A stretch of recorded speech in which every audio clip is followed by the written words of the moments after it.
संघ से आज जो मीटिंग रखी है, तो वो मीटिंग लेना जो जरूरी है हर टाइम की, हर साल की तरह, तो इस साल भी वो मीटिंग अभी आयोजित की। बनाना चाहता है तो उसको भी प्रॉब्लम नहीं आना चाहिए ऐसे लोगों से, इसलिए ऐसे लोगों को सपोर्ट मत करो। अगर कोई ऐसा काम करने का भी सोचता है तो उसको उससे परामर्श करो कि ये काम नहीं करना चाहिए, ये उसको समझाओ। और ये जो ईद अपनी 2-3 दिन चलने वाली है, जैसे लास्ट के साथ बोला जाता है कि डिसिप्लिन के मामले में आर्मी और पुलिस ये दोनों एक नंबर है पूरी दुनिया में। आज की मीटिंग के चलते जो 1 घंटा लेट हुई है, हो सकता है आप काम में होंगे, हम सब लोग यहाँ 2 बजे से आपके इंतजार में हैं, क्योंकि हम चाहते थे कि एक अच्छा मीटिंग हो जिसके जरिए से समाज को एक अच्छा मैसेज जाए, लेकिन वो काफ़ी लेट हुआ है। तो वो एक बात मेरे मन में थी, इसके लिए मैंने बोला कि जो 1 घंटा मीटिंग लेगी, काफ़ी लोग यहाँ पर आकर बैठे हुए थे, हमारे साथ बड़े यहाँ पर काफ़ी देर से मौजूद थे। मैं काफ़ी देर से देखा हूँ यहाँ पे मुन्ना सेठ आ गए थे, साबिर भाई, आशिक सेठ, ये लोग बहुत पहले से यहाँ मौजूद थे। हमारे इमाम हजरात भी तो नमाज से जल्दी निपटा के यहाँ आ चुके थे। दूसरा कि गंदगी जा रही है, भैंस जो कि वर्जिन नहीं है, भैंस की कुर्बानी हम कर सकते हैं, कानूनी करके भैंस हम गाय बोले। हर साल की तरह इस साल भी बकरीद के त्यौहार पर जो शांतता कमेटी की मीटिंग रखी गई है, आज की इस मीटिंग में आए हुए हमारे डीवाईएसपी साहब, सीओ साहब, बाजारपेट के पीआई साहब, सभी मस्जिदों के इमाम, सभी नगर सेवक और सभी जिम्मेदार हजरात, मैं सभी को ये गुजारिश करना चाहता हूँ कि अपना भुसावल शहर बहुत अच्छा शहर है, शांतिप्रिय शहर है, और ऐसे शहर में हम लोगों को अमन और शांति रखकर हमारे सन त्यौहार मनाते हैं सभी लोग। और जिस तरीके से जो शासन की जो गाइडलाइन है, जिस चीज़ के ऊपर बंदी है, उस चीज़ को हमने अवॉइड करना चाहिए। जिस तरीके से एक मीठा खाना सुन्नत है, हलाल चीज़ है, लेकिन कहीं अपने को शुगर हो जाती है तो डॉक्टर परहेज करने का बोलता है, उसी तरीके से इस देश के अंदर अगर कोई कानून लगता है तो हमने उसका पालन करके उसका परहेज करना चाहिए, ऐसी मैं गुजारिश करना चाहता हूँ। साथ ही साथ प्रशासन से भी ये मैं विनती करना चाहता हूँ कि सब बहुत सी बार गैर समझ ये होता है कि हमारे यहाँ पर क्या है, सब गरीब तबके के लोग रहते हैं। कई लोगों का एक पहले से एक रुझान ये है साहब के कुछ जानवरों को पालने का काम भी करते हैं, कई बकरियां पालते हैं, कई गाय पालते हैं, कई भैंस पालते हैं, कई गोरा पालते हैं। ऐसे पालने के काम भी ऐसे बहुत से घरों के अंदर यहाँ पर होता है। बड़े होने के बाद किसानों को मतलब बेचते हैं, तो ऐसा हर जगह का माहौल है, हर जगह चलते रहता है। ऐसा ना हो साहब के मतलब यानी ये त्यौहार के मौके पर मतलब यानी अपने कोई रिसर्च वाली टीम अगर जाए या कोई फालतू आदमी किसी भी तरीके से आकर उस एरिया के अंदर फोटो वगैरह निकाल कर आप तक के पहुंचाए, तो मेरी आप लोगों से विनती है, गुजारिश है कि सब इस तरीके के अगर कोई परिवार है, कोई घर है कि जिनका हमेशा से मतलब यानी एक परंपरा चलते आ रही है कि कुछ जानवर वो अपने घरों के सामने बांध के पालते हैं, ऐसे घरों को कम से कम मतलब अपन ने नज़रअंदाज करना चाहिए। कुर्बानी का सीजन आते ही हमारे मौलाना ने सबसे पहले मस्जिदों में ये ऐलान किया कि भाई जो भी कुर्बानी करे वो पर्दे के अंदर करे, किसी का भावना ना दुखे। ये मौलाना ने हर जुमे के अंदर बयान किया ऐसा, और पहले से ही हम लोग यानी ध्यान देते हैं कि कुर्बानी के टाइम ऐसा ना हो कि किसी की धार्मिक भावना भड़के। मगर प्रशासन ने भी पिछले साल भी मदद किए थे, और ये साल भी थोड़ा सा हमारा रिक्वेस्ट है कि थोड़ी सी हेल्प की जाए।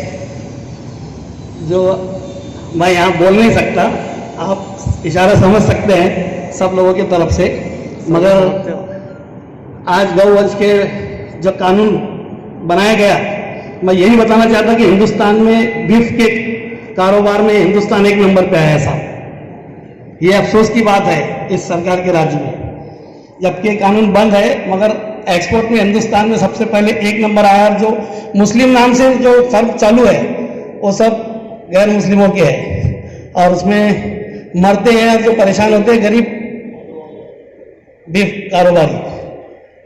इसलिए कुर्बानी के लिए हम सब शांति से इंशाल्लाह ईद की नमाज में जैसा आप हुक्म देंगे उसी तरह होंगी, और शांति से सब कुर्बानी करेंगे। प्रशासन से गुजारिश है कि आप भी थोड़ा कॉपरेट करें। धन्यवाद। सप्रेम नमस्कार। आज ये हीरा हॉल में आया हूँ या मेरे कैबिन में बैठा हूँ, ये मुझे समझ में नहीं आ रहा है, क्योंकि यहाँ पे जैसे ही मैं देख रहा हूँ ये सभी जितने भी लोग हैं सभी परिचित थे। हमारे साजिद जी के बड़े भाई, हमारे पापा नगर के मेंबर साहब हो गए, हमारे गौरी जी हो गए, हमारे मुनावर खान साहब हो गए, हमारे एमआईएम के प्रेसिडेंट हो गए, वो नजदीक हमारे तेली साहब हो गए, हमारे पहलवान हो गए, हमारे पार्षद हो गए, कुरैशी जो पीछे मेमन साहब भी बैठे हुए मोबाइल में देख रहे, कुछ फोटो निकाल के मत भेजिए सिर्फ कलेक्टर साहब को हमारे काफी नजदीक के रिलेशन है सभी के साथ। ऐसा लग रहा है कि हॉल में हूँ या कैबिन में हूँ, ये समझ में नहीं आ रहा है, इसलिए ऐसी खुल के बात करने को अच्छा लगा। आप सभी को पता है कि प्रशासन, जब मैं आया हूँ पहले का मुझे पता नहीं, लेकिन इस बार हमने नगर पालिका की ओर से एक अच्छी तैयारी की हुई। 10-12 ट्रैक्टर लगाए हुए हैं, जहाँ पे अगर ट्रैक्टर भी नहीं जाता है तो वहाँ पे 2-4 छोटे गाड़ियाँ भी लगेंगी। एक 20-25 सफाई कामगार बाहर से मंगाए हुए हैं, अपने नगर पालिका की भी ओर से सफाई कामगार भी लगने वाले हैं। एक इन्होंने अच्छी बात बोली कि जैसे ट्रैक्टर में कुछ भैंस या ऐसा कुछ जानवर जाता तो ऊपर से लोग जाके देखते और फोटो वोटो निकाल के वायरल कर, तो ढकने के लिए भी हमने प्रोविजन की हुई है कि इस बार का जो भी अपना सन है, जो ईद है, वो अच्छी तरह आनी होनी चाहिए। और इस पाक मौके पे मैं सभी आपको एक शुभकामनाएं देना चाहता हूँ मेरे तरफ से। और कुछ भी अगर आपको लगता है कि कुछ भी सुझाव है तो आप बिंदास बोल दीजिए, वो मैं कल के कल इम्प्लीमेंट करके परसों वो कर लेंगे, कोई इश्यू नहीं है। या जनरल बॉडी की मीटिंग में हमारे जो जितने भी मेंबर की मंजूरी लगती है उतने मेंबर तो यहीं पे दिख रहे हैं, इसलिए कोई इश्यू नहीं है। अगर कुछ भी सुझाव, जैसा कि इन्होंने आप अभी एक सुझाव दिया था, हमारे सबसे सीनियर गट नेता जो थे, अभी राजीनामा दिया दीदी मुन्ना तिली जी साहब ने, इन्होंने भी काफी अच्छा गाइडेंस मुझे किए कि बाबा इस बारे में ऐसा ऐसा करना चाहिए। तो ये सब नगर पालिका की ओर से मैं आप सभी को जो भी सुविधा हो सकती है वो तुरंत देने के लिए हूँ, लेकिन आप एक कोऑर्डिनेशन प्रॉपरली बना के बोल दीजिए कि वो साहब ये करना है, वो तुरंत हो जाए। अच्छा ठीक है, 2-4 ट्रैक्टर हमारे फायर ब्रिगेड में भेज दूंगा, कोई चिंता नहीं। अब मैं पैदा हुआ 1984 में और मुझे जो पानी पुरोठा योजना मिली वो 1968 की मिली हुई। तो 3 ही टंकियां है अपने भूसावल में, 3 टंकियां। अब 1968 में अब मेरे यानी इतनी पुरानी योजना है और उसकी जितनी कैपेसिटी है उतना ही, लेकिन आपको पता है कल एकादशी है और परसों ईद है, 2 पाक उत्सव एक ही साथ आ रहे हैं। तो मैं एक जरूर कि कल से ही पानी छोड़ने के लिए बोल देता हूँ कि ये जो अपना जितना भी इधर का एरिया है उस एरिया में पानी छोड़ने बोलते कि पीने दे मुझे शराब मस्जिद में बैठकर, या फिर वो जगह बता जहाँ खुदा है। मतलब उसके भी आगे मिर्जा गालिब के आगे हजरत के काउंटर करते हैं अपने अगले शेर से, वो भी बहुत बढ़िया है कि और भी है कि मस्जिद खुदा का घर है, पीने की जगह नहीं, काफिर के दिल में जाके देख वहाँ खुदा नहीं।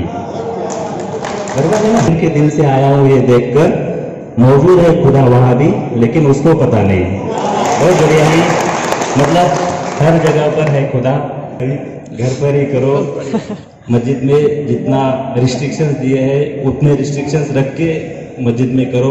बाकी सारे लोग, आप सभी को मैं ईद की बहुत बहुत शुभकामनाएं देता हूं। आप सबको ईद के बारे में हमारा पुलिस बंदोबस्त भी रहेगा, बहुत जितना जितना जहां जरूरत है वहां रहेगा। आपकी ईद के बारे में आपको कोई भी असुविधाएं नहीं हो जाएगी आपको मनाने में, ये पूरी तरह से हम ख्याल रखेंगे। आपकी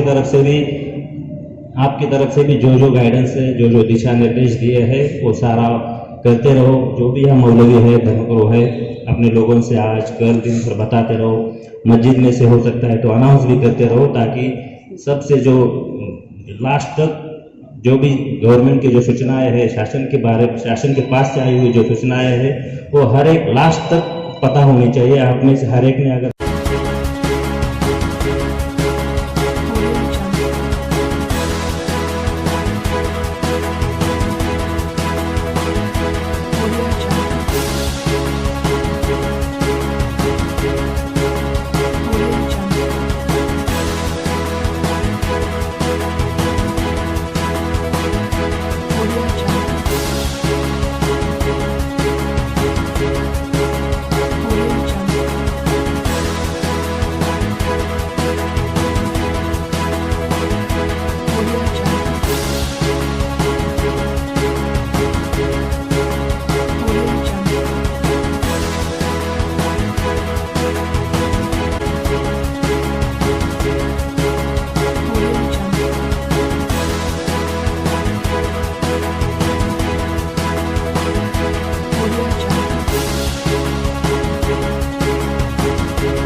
लगती नंगी तलवार अपना राजा राजमाण सदा बिनकार लगती नंगी तलवार अपना राजा तो भीतर बोलो समझाया समझकर दे दो मारा पूर्ण खड़ा सके तो राजमाणु सदा दिलदार लगती नंगी तलवार अपना